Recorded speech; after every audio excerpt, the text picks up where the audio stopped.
Hello student, welcome back to a new video. आज की class के अंदर हम बात करने वाले हैं लॉ ऑफ वेरिएबल प्रोपोर्शन की, और प्रोडक्शन फंक्शन का चैप्टर जो है उसकी थर्ड वीडियो है। उससे पहले दो वीडियो आ चुकी है, आई होप उनको आपने देख लिया होगा और समझ भी लिया होगा।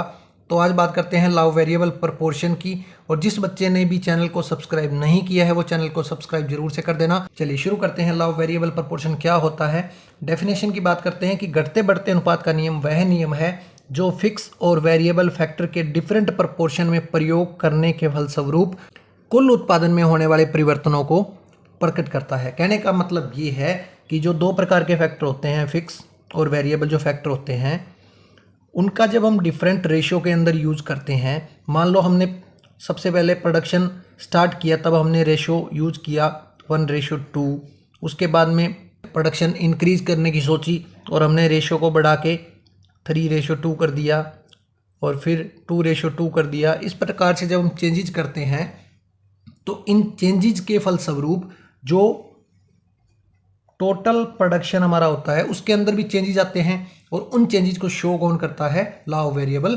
प्रोपोर्शन शो करता है। ओके, इसके बाद में एग्जांपल की बात करते हैं। मान लो आपके पास 2 एकड़ भूमि है, 2 हेक्टेयर भूमि है आपके पास, और वो फिक्स है। उसके ऊपर केवल आप जो वेरिएबल फैक्टर है, जो लेबर है, उसमें आप चेंज कर सकते हो। सबसे पहले आपने उसके ऊपर एक लेबर लगाया तो उसका जो प्रोपोर्शन है वो क्या होगा? जो लैंड और लेबर का जो प्रोपोर्शन है, जो फिक्स और वेरिएबल फैक्टर का जो प्रोपोर्शन है वो है 1:2। और अब आपने क्या किया कि प्रोडक्शन को इंक्रीज करना चाहा, और आपने क्या कर दिया, उस 2 हेक्टेयर भूमि के ऊपर लेबर इंक्रीज कर दिया और लेबर की संख्या कर दी 2।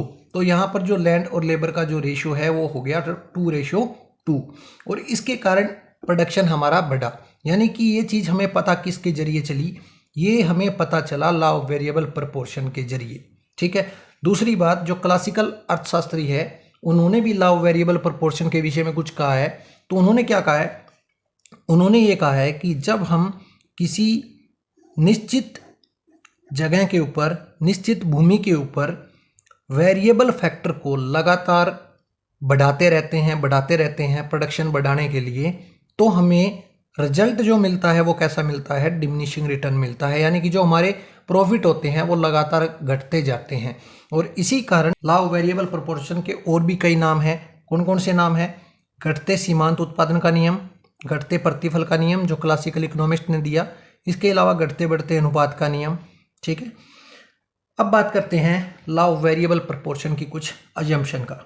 लॉ ऑफ वेरिएबल प्रोपोर्शन की अजम्पशन सबसे पहली है कि यहाँ पर एक ही जो फैक्टर होता है वो वेरिएबल हो सकता है जिसके अंदर हम चेंज कर सकते हैं शॉर्ट पीरियड के अंदर। किसके अंदर? शॉर्ट पीरियड के अंदर। ये याद रखनी है बात आपको। यहाँ पर एक ही फैक्टर जो है वो वेरिएबल होगा, बाकी सारे फिक्स होंगे। इसके अलावा सेकंड अजम्पशन हमारी है कि वेरिएबल फैक्टर जो होता है उसकी सभी इकाइयां समान होंगी। कहने का मतलब ये है कि मान लो हमने एक लेबर का यूज़ किया, एक लेबर का हमने यूज़ किया, और उसके बाद में जब प्रोडक्शन को हमने बढ़ाना चाहा तो हमने एक लेबर और ऐड कर दिया। तो कहने का मतलब ये है कि जो ये दूसरा लेबर हमने ऐड किया है ये लेबर सेम इसके जैसा ही होना चाहिए। कहने का मतलब कि इन दोनों की जो प्रोडक्टिविटी है, इन दोनों की जो उत्पादकता है, यानी कि अगर ये 8 घंटे के अंदर जो है 10 kg प्रोडक्शन करता है तो दूसरी लेबर भी क्या करनी चाहिए? 8 घंटे के अंदर 10 किलो प्रोडक्शन उसको भी करना चाहिए। यानी कि दोनों सेम होंगी, इनमें जो है डिफरेंस नहीं हो सकता। ठीक है ना। ये अजम्पशन हम लेके चलते हैं। फिर इसके बाद में है थर्ड अजम्पशन यहाँ पर production technique. Law of variable proportion के अंदर जो प्रोडक्शन बढ़ाने के लिए हम टेक्निक में चेंज नहीं कर सकते, नो चेंज, यानी टेक्निक जो है वो सेम रहेगी। चलिए इसके बाद में आगे अब बात करते हैं डायग्राम की और टेबल की। तो यहाँ पर हमने एक टेबल बनाई है। टेबल के अंदर क्या क्या चीज़ें दर्शाई गई है? टेबल के अंदर दर्शाई गई यहाँ पर जो है लैंड यूनिट्स इन हेक्टेयर, यानी ये हेक्टेयर है सारे। ठीक है ना, एकड़ के रूप में दर्शाया गया है। ये फर्स्ट, सेकंड, थर्ड 3 स्टेज है, यहाँ पर लिख रखा है। यहाँ पर है नंबर ऑफ लेबर, ये सारे नंबर ऑफ लेबर है कि जैसे जैसे प्रोडक्शन को बढ़ाएंगे वैसे वैसे लेबर को इंक्रीज करते जाएंगे। टोटल प्रोडक्शन, जैसे जैसे लेबर को बढ़ाया वैसे वैसे टोटल प्रोडक्शन के अंदर क्या चेंज आया, मार्जिनल प्रोडक्शन के अंदर क्या चेंज आया, और एक जो फर्म का ओनर होता है, ठीक है ना, या लैंड का जो ओनर होता है, उसको कौन सी स्टेज को अपनाना चाहिए, ये हमें पता चलेगा लॉ ऑफ वेरिएबल प्रोपोर्शन से।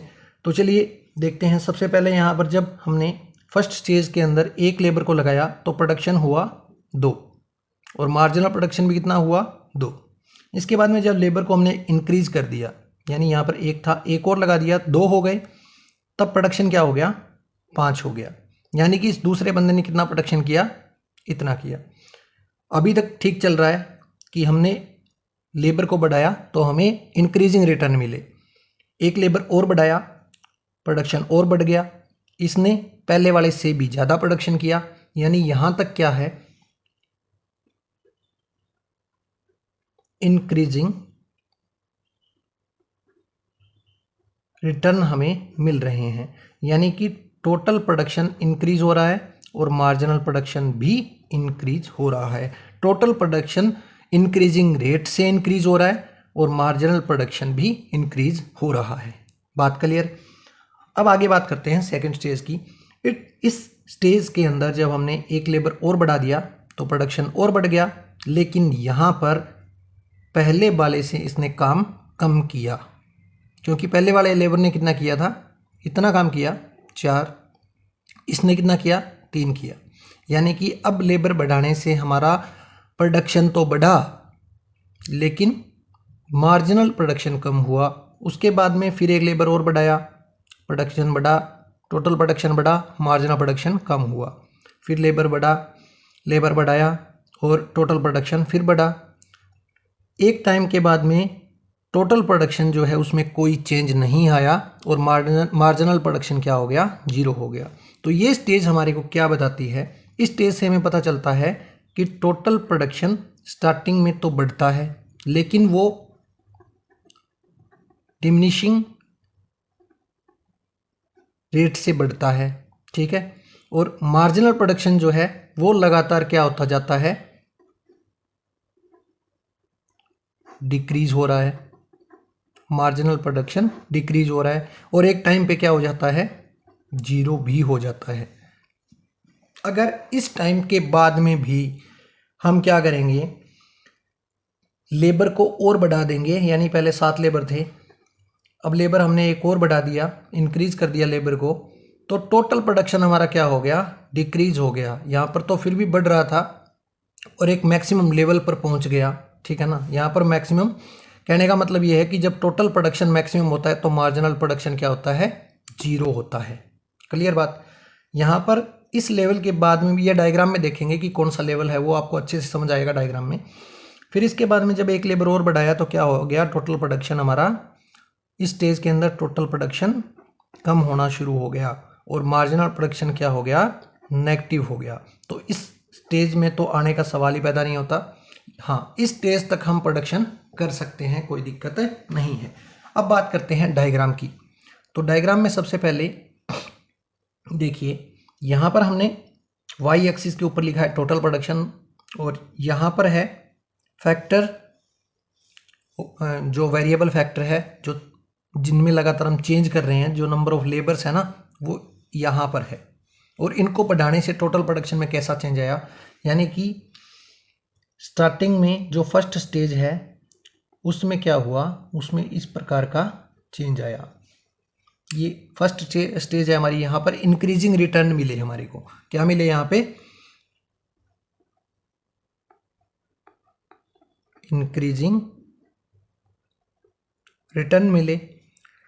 ये है फर्स्ट स्टेज। क्लियर बात। अब इसके बाद में क्या हुआ, जब सेकंड स्टेज में हमने यहाँ से एंटर किया, यानी कि लेबर को और ज़्यादा हमने बढ़ाया, तो क्या हुआ, जो टोटल प्रोडक्शन है वो इंक्रीज तो हुआ लेकिन वो घटती दर से बढ़ा। यहाँ पर बढ़ती दर से बढ़ रहा है टोटल प्रोडक्शन, और यहाँ पर इस स्टेज के अंदर घटती दर से बढ़ेगा और एक मैक्सिमम लेवल पर पहुँच जाएगा। वो मैक्सिमम लेवल कौन सा है? वो मैक्सिमम लेवल देखिए आप,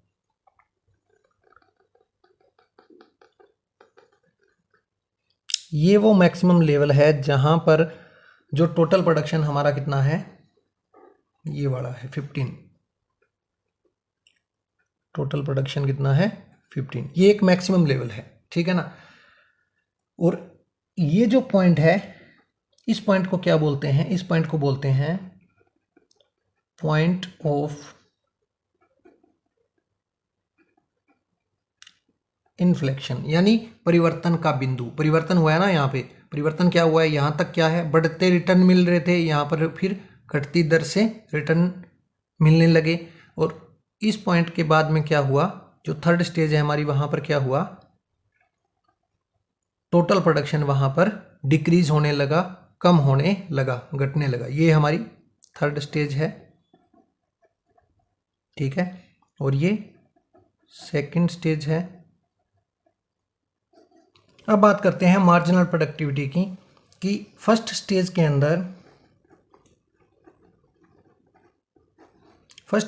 अंदर मार्जिनल प्रोडक्टिविटी भी इंक्रीज होती है। जैसे टोटल प्रोडक्शन इंक्रीज होता है, उसी प्रकार एमपी भी इंक्रीज होता है।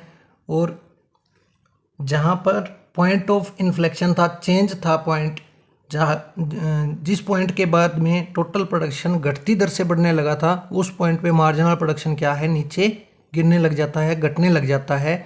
और जब टोटल प्रोडक्शन मैक्सिमम होता है तो मार्जिनल प्रोडक्शन जीरो हो जाता है। और जब टोटल प्रोडक्शन घटने लग जाता है तो मार्जिनल प्रोडक्शन नेगेटिव हो जाता है। तो कहने का मतलब ये है कि लॉ ऑफ वेरिएबल प्रोपोर्शन हमें क्या बताता है? लॉ ऑफ वेरिएबल प्रोपोर्शन हमें बताता है कि अगर कोई फिक्स लैंड है और उसके ऊपर वेरिएबल फैक्टर को लगातार इंक्रीज करते जाएंगे तो उससे क्या मिलेंगे? डिमिनिशिंग रिटर्न हमें मिलेंगे। और रही बात स्टेजेस की कि कौन सी स्टेज में हमें प्रोडक्शन करना चाहिए, कौन सी में नहीं करना चाहिए, तो मेरे हिसाब से एक स्टेज ऐसी है, थर्ड स्टेज, जिसके अंदर प्रोडक्शन नहीं करना चाहिए। बाकी दोनों स्टेजेस में हम प्रोडक्शन कर सकते हैं। जब टोटल प्रोडक्शन मैक्सिमम हो जाता है और मार्जिनल प्रोडक्शन जीरो हो जाता है, उस लेवल के बाद में कोई फ़ायदा नहीं होता वेरिएबल फैक्टर को इंक्रीज करके प्रोडक्शन को बढ़ाने की कोशिश करने का। तो आज की वीडियो के अंदर इतना ही। मिलते हैं नेक्स्ट लेक्चर के अंदर प्रोडक्शन फंक्शन के नेक्स्ट पार्ट में। अगर आज का कॉन्सेप्ट आपको समझ में आया है तो वीडियो को लाइक ज़रूर करें, शेयर करें और कमेंट सेक्शन में अपनी राय ज़रूर दें। जिसने भी चैनल को सब्सक्राइब नहीं किया है, चैनल को सब्सक्राइब ज़रूर से कर लेना।